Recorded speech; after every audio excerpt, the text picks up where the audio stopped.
Morning, folks. My name is Ron, and I'm here. I'm part of the Arizona Hog Hunters, and we want to welcome you all to our little extravaganza today. First, we want to appreciate y'all for being here with us. We thank you and ask that you might want to like and share our videos. Today, we're going to be talking about why we're here. Why does the Arizona Hog Hunters even exist? And what I'm going to tell you is we're here primarily to advise, to educate, and to inform y'all as to what the situation is with wild boar in Arizona. Up to this point in time, it's been pretty well understood that, if you want to go wild boar hunting, you got to go to Texas, you got to go to California, and you got to understand that those are great places to go hunt for wild boar, as well as Florida, Louisiana, Alabama, Georgia. But you're going to pay a lot of money for those places. We have mentioned in previous videos that in Arizona we have a very unique setup. It costs absolutely zero to hunt wild boar. There's no limitation. There's no control from the government.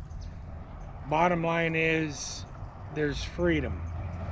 Freedom to hunt as many and as often as you want. Now, do we have the numbers of wild boar that Texas and California have? No, not yet. But they're growing. And if you listen to our information, you take it into play and put it into effect, you're going to have good chances of finding wild boar. So today's little subject will be on wild boar, the invasion, USA.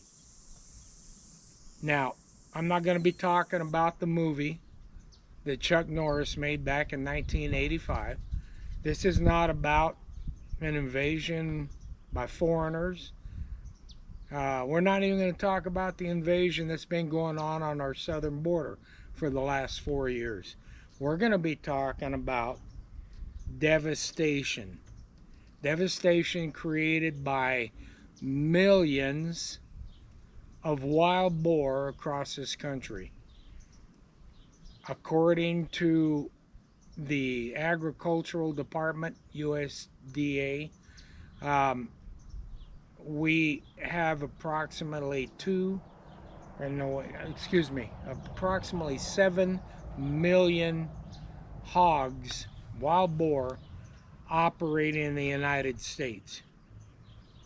Of course, most of them, I think 2 point something million, are in Texas.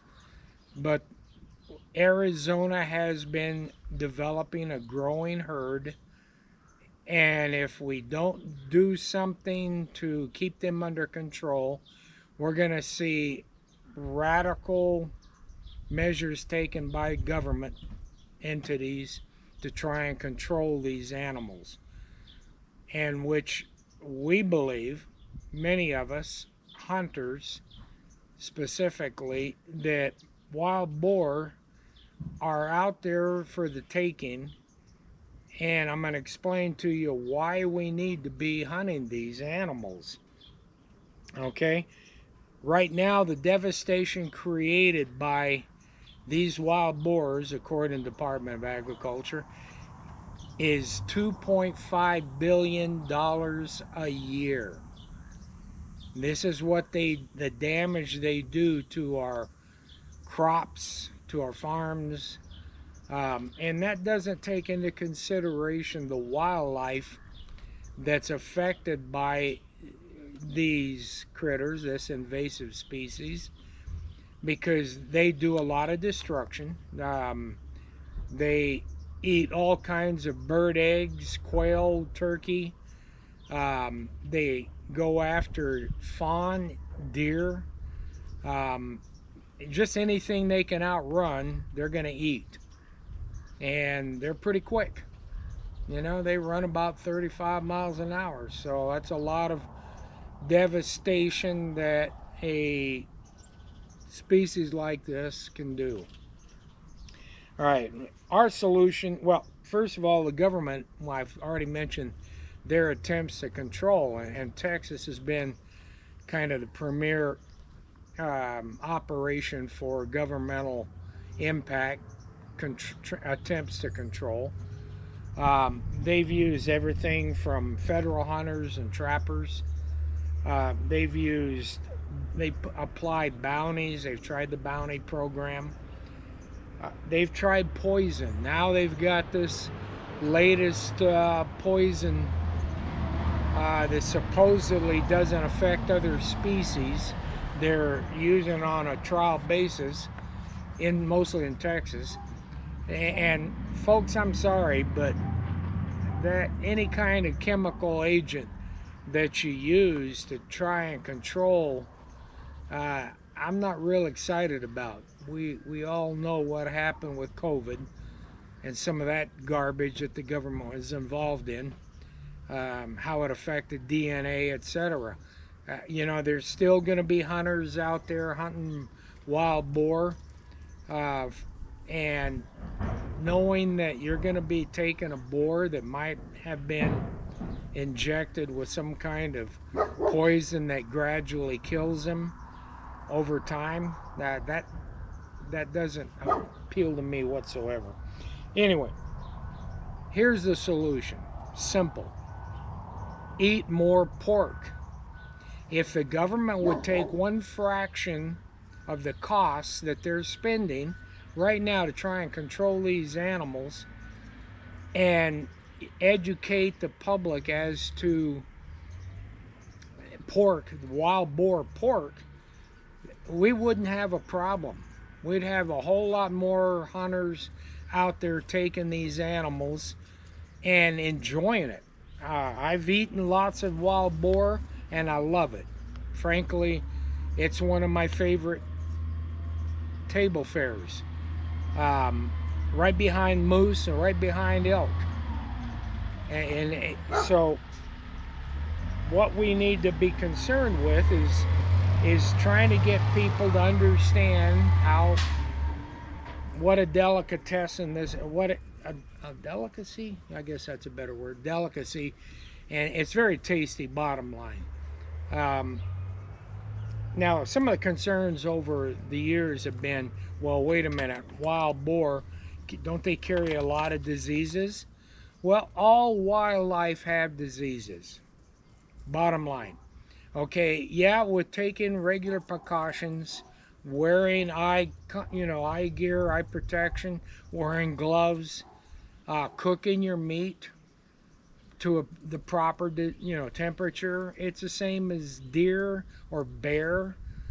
It all has the same thing. I mean, you've got, they talk about wild boar. Okay, you've got tularemia. Sometimes they carry swine flu. If swine flu is running rampant through the area. Trichinosis. Bears have trichinosis. Okay, javelina carry trichinosis. All right, brucellosis. All your buffalo, your cattle, they all have this. But what do you do to take precaution? Even commercial meat has to be cooked to be safe. And this is the point I'm trying to make, is that you got to take precaution regardless. And wild boar, in my estimation, is no more of a concern than any other kind of animal. With deer, you got to worry about that zombie disease. I think they call it chronic wasting disease. And so taking the right precautions, there's not an issue. Okay, now you look in Mexico. Mexico has a lot of boar, especially coming off in Texas. They've got boar that cross that border. Those boars don't care about the border. They're in Mexico, but you know what? You never hear about any problem in the farming or anything. Why? Because the Mexicans are eating them. It's a great table fare. It tastes great. And again, the Mexican people, the population, they know how to cook them, they know how to treat them, and deal with them. And so, my, I guess what I'm trying to tell you folks is that it's ridiculous the concerns that people might have, if there is any concern. Okay, bottom line, you've got wild boar. It's a cheap form of high protein meat. It's very, it's organic. You don't have the chemicals that our commercial meats have. You know, you don't have the antibiotics. You don't have the steroids to be concerned about. I mean, even chicken, one of the healthiest things you can eat. You know, you still have to be concerned about all of the chemicals that are introduced into that meat. It's, you know, chicken.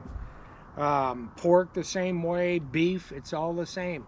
They've got chemicals.